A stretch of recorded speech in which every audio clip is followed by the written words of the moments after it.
lies affect the masses. There's no excuse. You've been loosed. This is From Destruction to Dignity with Janice Pons. Each week, Janice shares her wisdom to enlighten, educate, and advance the culture in America today. Janice Pons is a mother, author, and free thinker, and your host for our podcast this evening. Now let's join your host, Janice Pons. Greetings, greetings, greetings. Come on in. Welcome, welcome, welcome. My name is Janice Pons. I'm the host on our podcast, From Destruction to Dignity, Clinical Perspective, Spiritual Truth. Guys, we're going to stay on this journey. We got a lot to cover tonight. There's a lot going on in our nation, and we have our flag behind us, our great symbol of our nation, representing the 50 states, the citizens thereof. We have our presidential seal to remind us to pray for the president. We want to remember his family, the president, whoever's in charge, the cabinet, their families. We want our leaders to do well. So as we move forward as Americans, as those, there are some that want us to do well, some don't. I'm talking to the ones that have an ear to hear. And we know the country is being challenged. It's been going in the wrong direction in so many ways.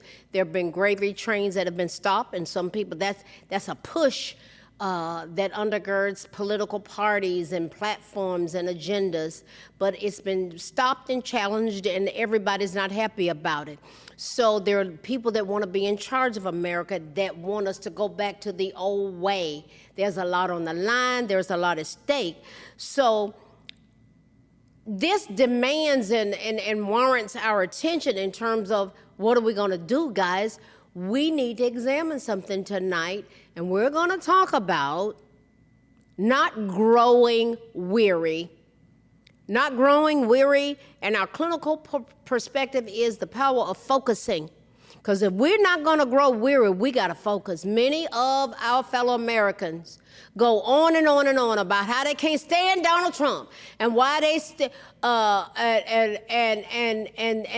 they don't like him. Some don't like him, and they voted for him every time he ran. Some are genuinely honest in their heart regarding how they see what he's doing as a perfect plan. Some see him as someone that can do no wrong. That is not even realistic. And they will defend anything he says or does. Because he's imperfect, that's not my position, but I support him. And I'm honest about why I support him. His imperfections as the leader of this great country warrants us giving him the benefit of the doubt in certain areas. Now, some of us are willing to admit something that grown adults should be able to understand. Guys, you can actually support a president's policies, and you don't have to necessarily love their personality. Here are a few things that folks say that they don't like about President Trump, because it goes on and on and on. They say, we don't like his social media behavior. They say he'll use all caps sometimes. They say that his posts are impulsive. And they say that he makes unnecessary jabs. Someone described that it feels like watching a teenager that has a phone and there's no filter. Now, I heard someone talking about that one time. Many feel that sometimes the strongest move for him, or anybody for that matter, is silence. Not everything needs a response, and that is true in general. Not every fire needs fuel. I agree.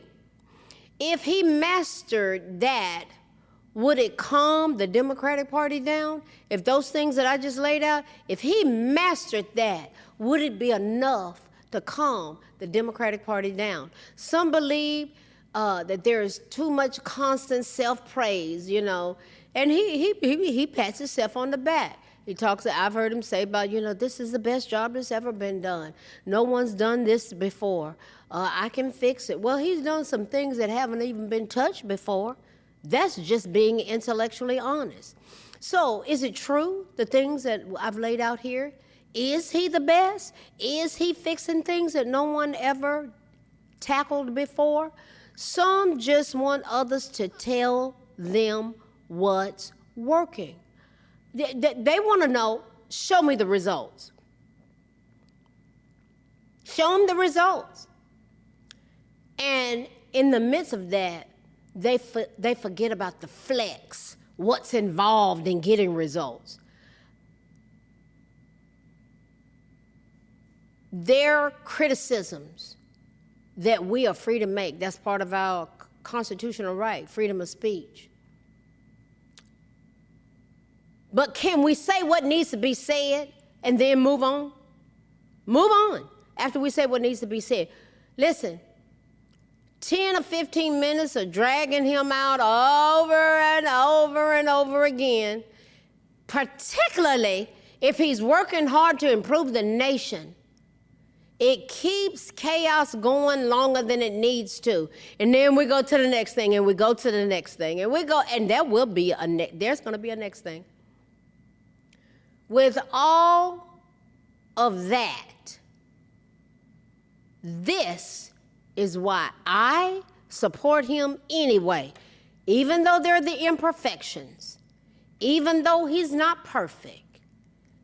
Here are some reasons why I support him. Here's some reasons why millions of us support him. Guys, he's not a politician. He didn't come in as a politician. He was not rehearsed as a politician. He came in as a businessman with that type of mindset, and it's affected the nation. His policies, his actions, his way of thinking, that's what he brought to the table. A lot of politicians sound polished. He didn't necessarily sound polished. He was just grassroots. You got what you got. He said what he said, and millions loved it. Look at the crowds that showed up. Millions loved it. Sometimes when people come across with a polished presentation, it means it's scripted. It's carefully crafted. He wasn't any of that. Really, he wasn't. Some have described him as blunt and unfiltered. I would agree. Some of those same people have described him as being real, just downright real, and they love it. He talks like everyday Americans talk. And whether people admit it or not, that's a part of why he connects. He actually engages with others. He's present. He doesn't disappear. He takes the press on.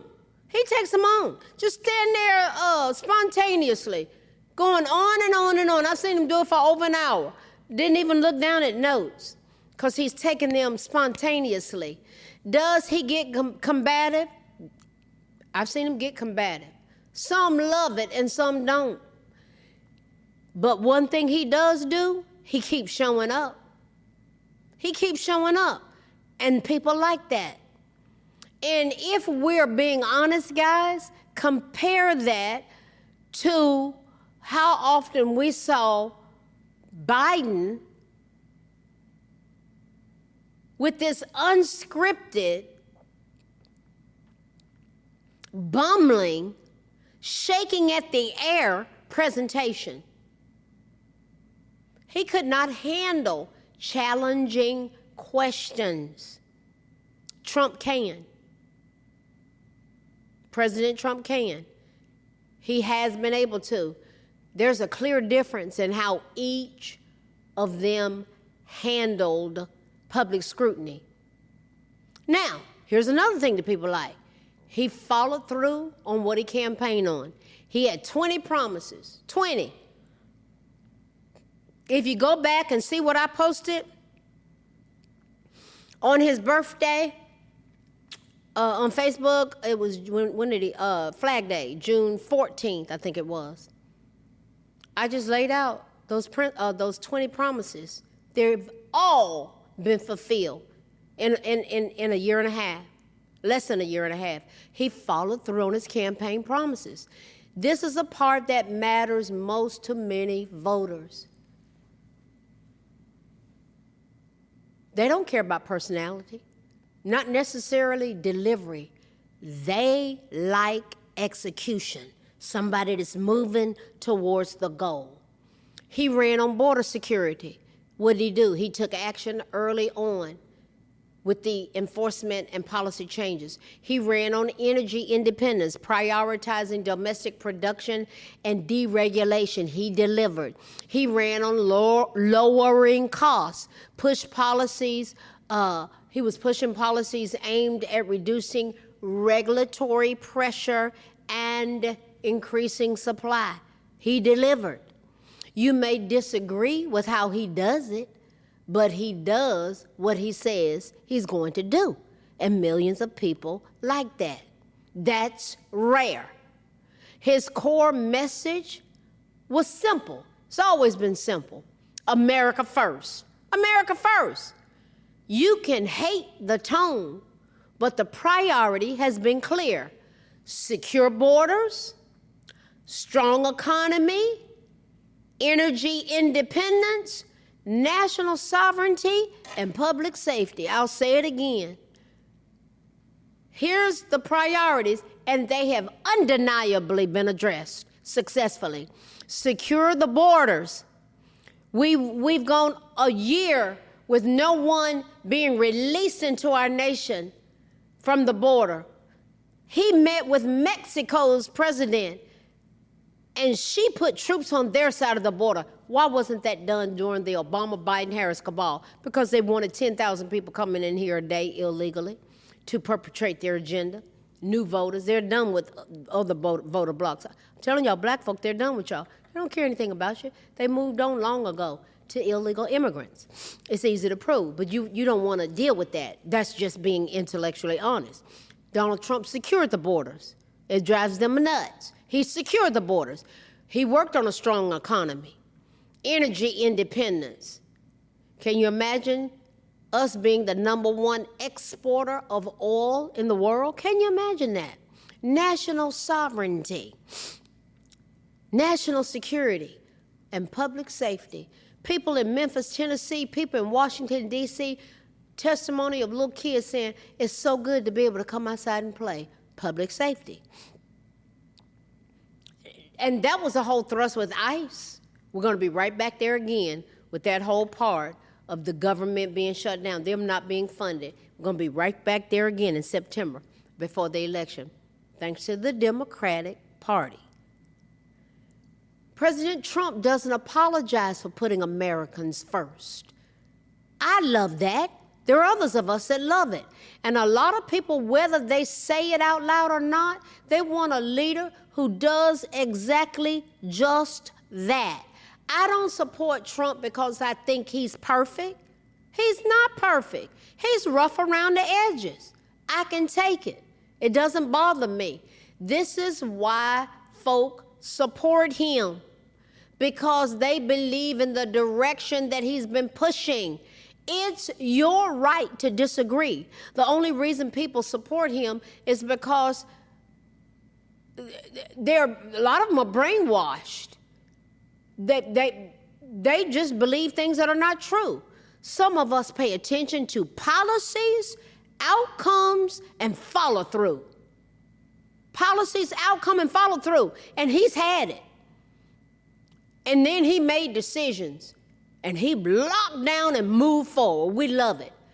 Then there's faith, family, and freedom. Those are important to many people because of all of these dynamics. So many are focused in their support. Faith, family, and freedom. This shifts us into our clinical perspective, guys. The power of focusing. Focusing on the bigger picture. There's a lot going on in our country. So focusing on the bigger picture means deliberately stepping back from isolated details to see higher level patterns overarching goals and far-reaching impacts. I'll say that again. That's powerful stuff right there. That's how I operate professionally. That's how I operate. That's how I think. Higher level patterns, overarching goals, and far-reaching impacts. It acts as a mental filter. A lot of people, they can't filter. They're challenged. When you have a certain level of a mental filter, it can actually help you to prioritize effectively. It helps you to manage stress.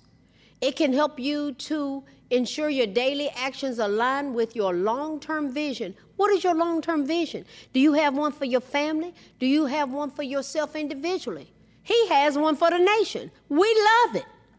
This helps many to focus on micro-level thinking alone. How can we shift to macro level? You have micro level, you've got macro level. Now, this is where I love this. The 5-5-5 rule comes in when facing an immediate stressor. You zoom out and you ask, will this bother me in 5 minutes, 5 hours, 5 days? And you might want to add on 5 years. And if you think in macro and you're a leader, you're going to be looking down the road. And that's what Donald Trump does. What would happen if we audit our priorities, limit the number of goals we choose at once? So actually have goals. Pretend you have strict constraints to force trade-offs and focus only on what drives core results. That's how that man thinks. You might not like it, but that's how he thinks. It is real obvious to me. Connect the dots, guys. Linking our daily activities to broader long-term goals or core missions can make a difference of night and day, personally, in our families, in our schools, in our churches, and our nation. I love this. If you are in a team setting, and I'm in team settings, multidisciplinary treatment teams. I love this stuff. Clarify how individual tasks fit into the company's ultimate vision. What if we looked at our nation that way? My God, this nation is so great. We have great people. I see why the enemy of our souls, our mind, our will, our emotions, our intellect, our drive, and our desires has these people inflicting brain injuries, snatching each other around by the hair, just absolutely inundated with dysfunction and hatred. If they ever got a hold of a vision, it would change them. Those are the people I actually like working with. I do. I've done it. God's gifted me to do it. And it was just like, wow, no one took the time to undergird, support, and help them. Who's talking about that from a political perspective? Who is talking about that and has a plan? Let me move on. There is a consensus that holistic thinking prevents you from getting bogged down in reductionist details that cause tunnel vision by taking a wide-angle view. Could we possibly, in this nation, improve on an individual level, a family level, a church level? Stop being so focused on money and control. And in a church, guys, we are missing it in so many ways, how we can just turn this nation around. Improve efficiency. Avoid hyper-focusing on minor tasks at the expense of team workflow and overall goals. What goals are there? It's more involved than just collecting money for us four and no more. Us four and no more. Guys, we are amazing. The enemy of our souls has us so distracted. I see this. What would happen if we enhance decision making? What we're talking about is not growing weary. We're talking about the power of focusing. What would happen if we had enhanced decision making, evaluating long-term effects of our choices rather than just their immediate impact? Guys, if we got a whole group of people together thinking like this and a nation, my God, and He is my God, and He has a plan for this nation. He's not done. You know why? He's not done with me, and He's not done with you. We're still here. What would happen if we boost well-being, letting go of perfectionism and toxic comparisons by focusing on overall progress and long-term wisdom? For an example of just how, guys, this is powerful stuff. It really is. An example of how a high-level aerial perspective can help leaders communicate overarching goals and vision to their teams is this. Everything that we looked at tonight, that's it. Go back and look at this. Somebody say, I double dog dare you. I challenge you as teams to go back and dissect this stuff. Guys, if we push political agendas with observable, measurable plans, guys, we could get people free from addiction. We can turn our schools around with this not being able to be proficient past the 4th grade reading level. Guys, there are certain things that we would do on Marvelous Monday, Terrific Tuesday, Wonderful Wednesday, Tremendous Thursday, Fantastic Friday. Guys, we got the answers. We just got to shift. This what we've laid out tonight, guys, if we don't grow weary and lock down in this way and focus, we are forced to be reckoned with. Oh, yeah. What have we looked at tonight? Not growing weary. And our clinical perspective is about the power of focusing. If I've said it once, I'll say it again. We are going somewhere, and it's expecting us when we get here. When we get there and we're here and we're moving forward. Oh, yeah. It's expecting us when we get there. And there are parts of it that we're here because you know why? There are more and more eyes are opening up. More and more people are leaving this slave plantation and this limitation and this victim mentality. Guys, there is a lot on the line, and we can't grow weary in well-doing. We shall reap a mighty harvest. So I want to encourage us on the power of focusing. Why? We are one nation under God. Oh, yeah, God. Someone greater than us, the one who's greater than us. And people get all bogged down about God. I say, okay, don't get bogged down about God. I'm not falling out with you about Jesus, Buddha, Allah, nothing. I'm talking about someone who lives in me. In Him, I live and move, and I have my very being. And if you can't do anything but start with order, G-O-D, G, good, O, orderly, D, direction. God is good, orderly direction. He's not the God of confusion. He's the God of order.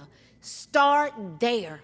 Guys, we can turn this country around. It's already turning around. You got to decide if you want to be a part of it. You're going to be a part of the solution, or you're going to be a victim, belly aching, victim, stuck, mad, or are you going to engage in maybe even the therapeutic process? Get involved in a recovery support group. Go to Al-Anon. Go to AA. Go to Celebrate Recovery, which is a faith-based support group. Get away from toxicity and toxic people. If you got toxic people in a church, leave. They're not perfect, but I'm talking about toxicity. Y'all know what I'm talking about, because once you get exposed to it, you'll some situations you got to say, I got to figure out how to get out of here. We're just in some strategic moments in our nation, and I am guarding and protecting my soul, my mind, my will, my emotions, my intellect, my drive, and my desire. I encourage us to share this. Go over these things, and guys, I'm telling you, we're going somewhere, and it's expecting us when we get there. Pray for me. Pray for each other. There's a lot on the line, and I want to encourage us that as we move forward, going from destruction to dignity, clinical perspective, spiritual truth, we're one nation under God. What does that mean? Forming a more perfect union. One nation under God.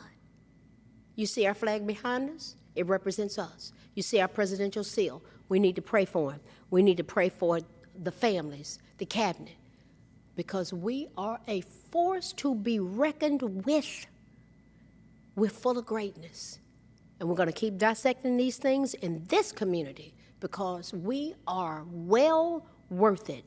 And definitely our posterity. Guys, we are well into the Trump accounts that started on Independence Day. Millions of families have taken care of it. The ones y'all can sit on the sideline and bellyache, it's an economic opportunity, a once-in-a-lifetime economic opportunity in the economic history of this nation. It's a game changer.